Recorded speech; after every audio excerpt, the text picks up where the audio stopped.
Hi friends! So it's just after midnight and I'm attempting a reading vlog because I want to track to see how much time I spend in a 24-hour cycle, how much time I spend reading. So it's just after midnight and I'm currently reading Killers of the Flower Moon by David Grant, and I'm at page 154, and I'm going to keep reading for a little longer because I really want to finish this book in the next couple of days.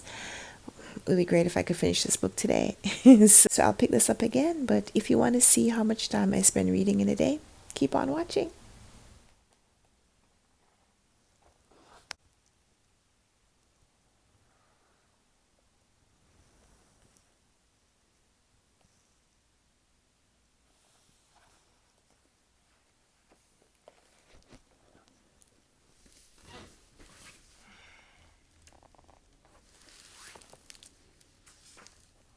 So it's 7:55. I'm at page 277. I only have about 14 pages left, but I have to stop because it's time to go get my daughter ready for school. So I'll pick this up later.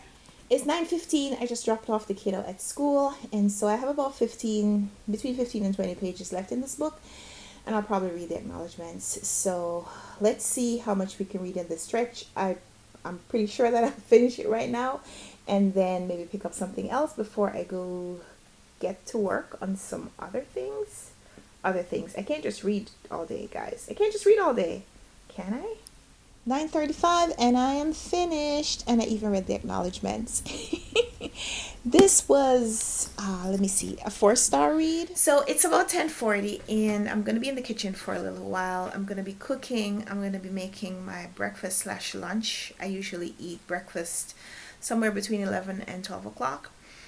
And I'm also making dinner. I know it's really early in the day to be doing that, but I pick up my daughter at about 2:30, and I try to spend the afternoon with her if I can. So I do the things that I need to do in the afternoon. I do them as early in the day as I can. So I'm making dinner, or at least most of the dinner. So while I'm doing that, while I'm waiting for things to cook, I'm going to be reading this book. So I'm making some rice and parboiling some potatoes. And I have some cabbage soaking. I'm going to make mixed vegetables later.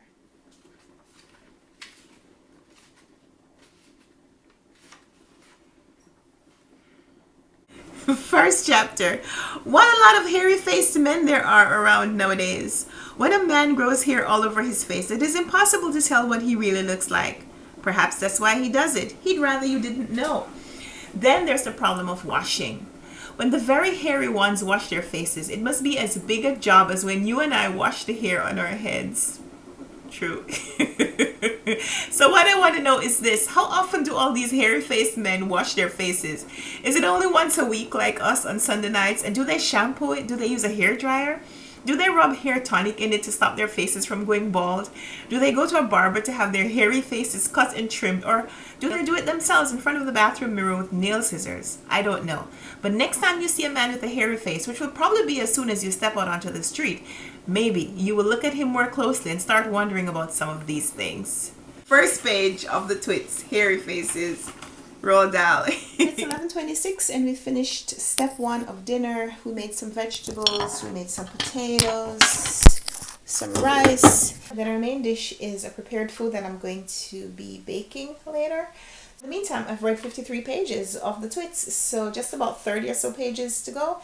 So I'm going to go read that now while I eat my lunch. 11:36 and I am finished with the twits by Roald Dahl, and it took me about an hour of cooking and reading this alternately. So I read a book. I read an entire book today. Fantastic. Now what else can we get up to in this 24-hour reading? Ooh, let's see.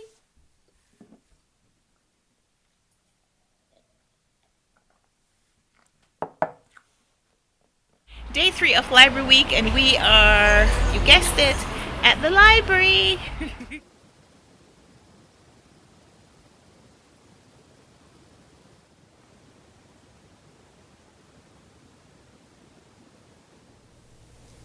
You write another one.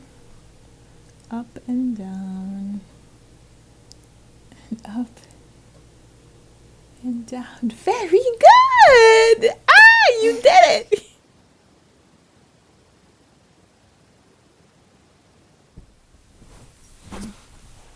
So, so this was a really productive 24-hour period. I finished one book. I finished two books. I actually finished three books.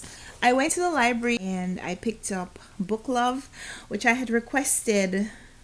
And it came in on my reserves today. Book Love by Debbie Tong, and this is comics. It's a graphic presentation celebrating what it says, Book Love. So all the cartoons. Some of them are conversations, some of them are just like graphics, but it's all about the love of books, the love of reading, how we prioritize our love for books over other things. I tabbed a few of the pages that I really like. I'm going to share on my social media. So yeah, I finished 3 books today.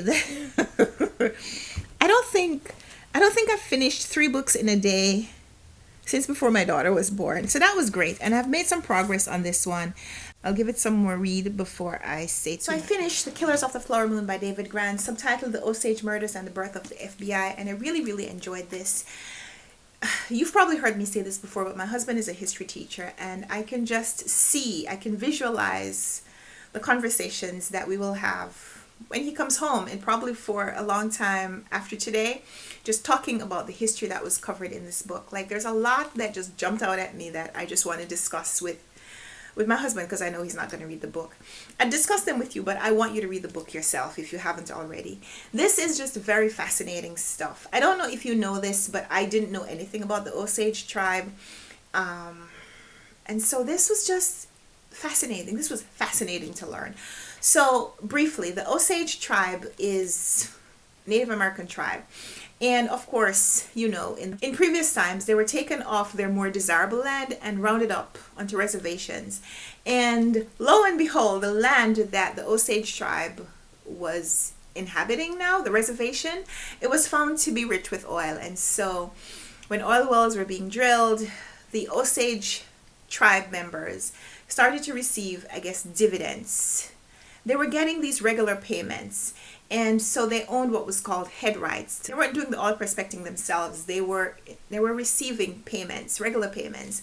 And so you had to be a registered tribe member in order to receive these payments, but also you couldn't sell. It could only be passed on through inheritance.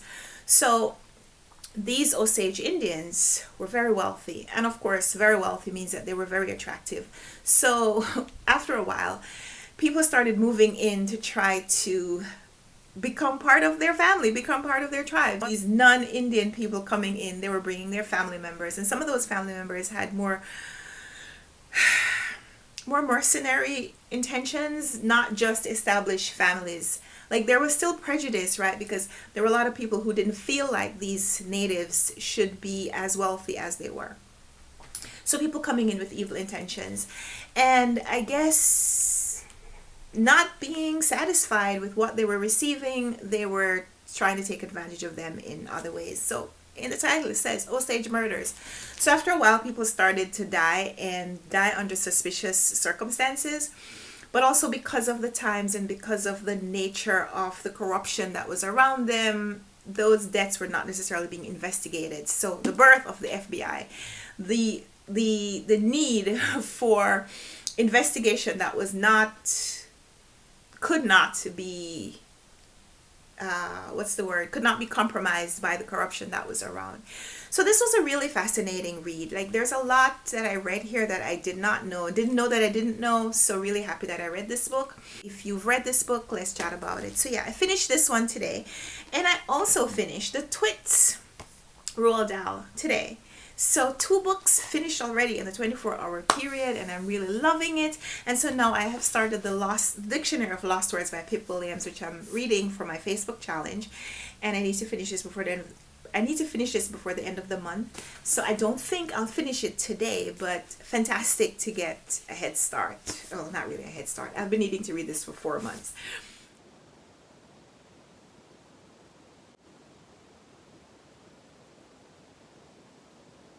So the 24-hour cycle is finished, and I clocked about 4 hours and 40 minutes, a little under 5 hours of reading in 24 hours, which I think was fantastic, but that's definitely not average. So my inspiration for this video was taken from a video that Heidi from My Reading Life posted a few days ago, and she was trying to track how long it would take for her to read for 24 hours. And so me making this video was really me trying to find out how much time I really read in one day, to see how many days it would take for me to film a 24-hour reading vlog. Next, we're going to try to see how long we could do for a 24-hour aggregate of reading. So let me know if you're interested in that footage. Hopefully you are. I am.